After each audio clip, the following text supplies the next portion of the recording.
Oi, gente, eu espero que todos estejam bem, comigo está tudo ok. E hoje a gente vai dar início à nossa segunda etapa, ao livro 2. O assunto que a gente vai tratar hoje, o gênero textual, vai ser artigo de opinião. Vamos lá? O artigo de opinião vai seguir esse esqueminha aqui. Eu vou ter um tema, ou seja, um assunto, e o autor do artigo de opinião vai dar a sua opinião, o seu ponto de vista sobre esse determinado assunto, seja ele positivo ou negativo, e para justificar as suas ideias, ele vai trazer os seus argumentos para embasar as suas ideias. Por que eu penso de determinada maneira? Por causa de tal coisa. Eu vou argumentar, vou embasar os meus argumentos, não apenas achismos. Vamos prosseguir? O artigo de opinião, ele é veiculado em jornais ou revistas, sejam eles impressos ou digitais. Vamos em frente? O artigo de opinião, eu vou tratar geralmente de temas polêmicos, temas que estão em discussão na sociedade. E o autor do artigo pode apresentar opiniões positivas ou opiniões contrárias a isso, opiniões negativas. Mas vamos entender a principal finalidade do artigo de opinião, que vai ser o quê? Defender o ponto de vista, a opinião do autor sobre determinado assunto em discussão na sociedade. A gente já falou da finalidade, agora a gente vai entender um pouquinho com relação à linguagem. A linguagem que eu vou empregar tem que ser uma linguagem clara e objetiva, tendo em vista o público ao qual ela se destina. Por exemplo, se eu vou enviar um artigo de opinião para uma revista de circulação nacional, eu vou usar um tom mais formal. E se essa revista for uma revista destinada ao público jovem, ao público teen, então eu vou poder utilizar uma linguagem mais informal para atingir o meu público e também para que esses jovens e adolescentes compreendam o que está no meu artigo de opinião, porque o principal intuito do artigo de opinião é persuadir o meu leitor, fazer o leitor comprar a minha ideia ou pelo menos ficar balançado com relação a ela. Opa, será que realmente o que eu estou pensando está certo? Ou o que o cara está dizendo no artigo de opinião é realmente o certo? Deixar a pessoa balançada com relação a isso. Vamos lá. Vamos para a estrutura do artigo de opinião. Relembrando, tá? Eu vou ter um tema em discussão na sociedade, geralmente um tema mais polêmico, e eu vou trazer o ponto de vista do meu autor, tá? O ponto de vista do autor do artigo de opinião. E ele vai trazer argumentos para fundamentar esse ponto de vista e o que vai gerar o quê? Uma conclusão ou conclusões no meu leitor. Vamos à estrutura. A estrutura do artigo de opinião é uma estrutura bem conhecida, que é a estrutura de diversos textos. Nós vamos ter a introdução, o desenvolvimento e a conclusão. Vamos prosseguir? Vamos à estrutura do artigo de opinião. Primeiramente, eu tenho que deixar claro para vocês uma coisa. Com relação aos argumentos, vamos para essa atençãozinha que eu coloquei aqui embaixo. Ó.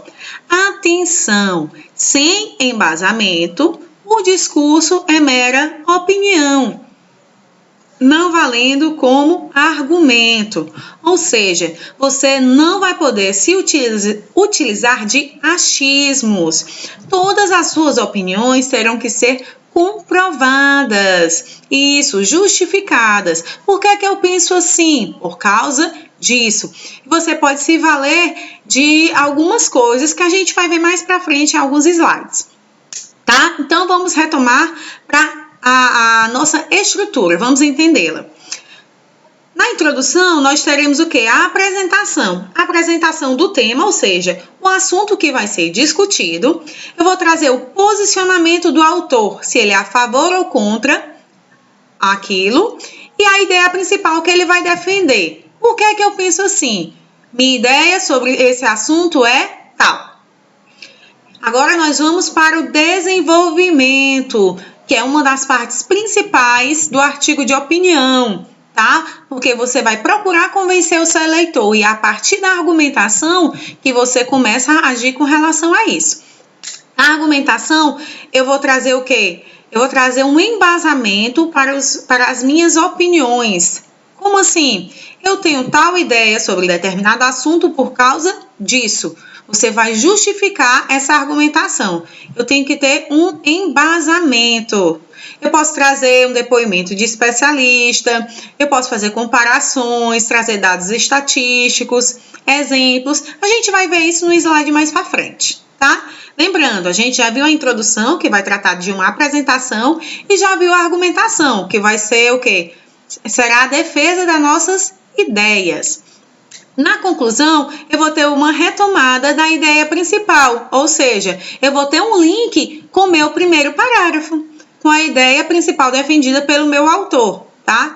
Ou defendida pelo autor do artigo de opinião. Na minha conclusão, eu vou retomar essa ideia e eu vou poder encerrar o meu texto de algumas formas. Ou eu posso fazer uma sugestão, eu posso terminar com um questionamento, fazendo uma pergunta com relação àquele tema, ou eu posso fazer um apelo ao meu leitor.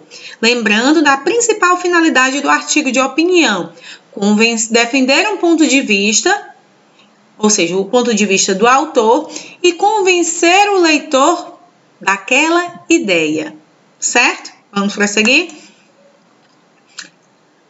Eu falei da introdução, da apresentação, agora a gente vai focar nos argumentos. Lembrando que o seu texto tem que ser bem argumentado, as suas ideias têm que ser embasadas, justificadas, nada de achismos.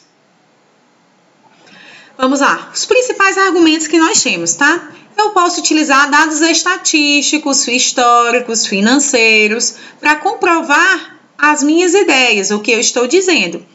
Posso trazer também a opinião de especialistas, porque isso vai envolver o quê? Confiabilidade, vai aumentar a minha confiabilidade. Se eu estou trazendo informações de especialistas, eu estou deixando claro de que eu pesquisei sobre esse determinado assunto e eu tenho uma bagagem para poder falar sobre esse assunto, ou seja, eu entendo do assunto, eu pesquisei, então eu posso fazer algumas afirmações sobre ele, tá? Ou seja, quando você traz esse depoimento dos especialistas, você traz credibilidade, confiabilidade ao seu texto. A gente também pode trazer exemplos verídicos. O que é que isso quer dizer? Você pode trazer exemplos verdadeiros. Lembrando, todas as informações devem ser o quê? Verdadeiras e comprovadas. Nós também podemos ter comparações para deixar as nossas ideias, os nossos pensamentos mais claros. Se eu vou falar com relação, a gente está vivendo uma época de pandemia mundial. A gente pode fazer comparações com relação à questão do isolamento social. Como é que está sendo o isolamento social na Europa, na Itália, na Espanha, que são países bastante afetados? Como é que está ocorrendo aqui na América Latina, no Brasil, Argentina, Chile, Colômbia? Ou seja, você pode fazer comparações. Esse isolamento social está dando certo? Através de que estudos a gente pode comprovar isso? De que dados? Certo? A gente pode trazer também depoimentos, ou seja, depoimentos de pessoas que estão passando pela situação, deixando claro que essas pessoas têm que ser... Você tem que dizer quem é essa pessoa e por que motivo que você está trazendo o depoimento dela. Por exemplo, eu vou trazer um depoimento do ministro da Saúde brasileiro, vou trazer o depoimento do presidente da Organização Mundial de Saúde, ok? Acho que ficou claro, né? Então, os textos argumentativos, ou seja, aqueles textos que trazem a opinião do seu autor sobre determinado assunto, tem o quê? Defendem um ponto de vista, seja ele contra ou a favor de determinado assunto. Porque qual o seu principal objetivo? Persuadir o leitor, convencer o leitor de que a sua ideia é interessante, balançar o leitor. Será que realmente eu estou pensando certo? Ou de acordo com esse artigo de opinião aqui, talvez eu mude de ideia. Esse é o nosso principal objetivo quando a gente escreve um artigo de opinião. Vamos seguir? Aqui eu trouxe um assunto que está presente no primeiro capítulo do livro de vocês, que vai tratar da era do selfie, tá? Por que do selfie? Tem gente que chama do selfie, da selfie, as duas formas são corretas. Mas se a gente for avaliar o significado, a tradução da palavra, selfie significa autorretrato, então, do selfie. Aqui eu trouxe para vocês um quadro do Caravaggio, de 1599, que é um quadro chamado de Narciso. Se a gente for lembrar da história do mito de Narciso, vou falar um pouquinho para vocês, tá?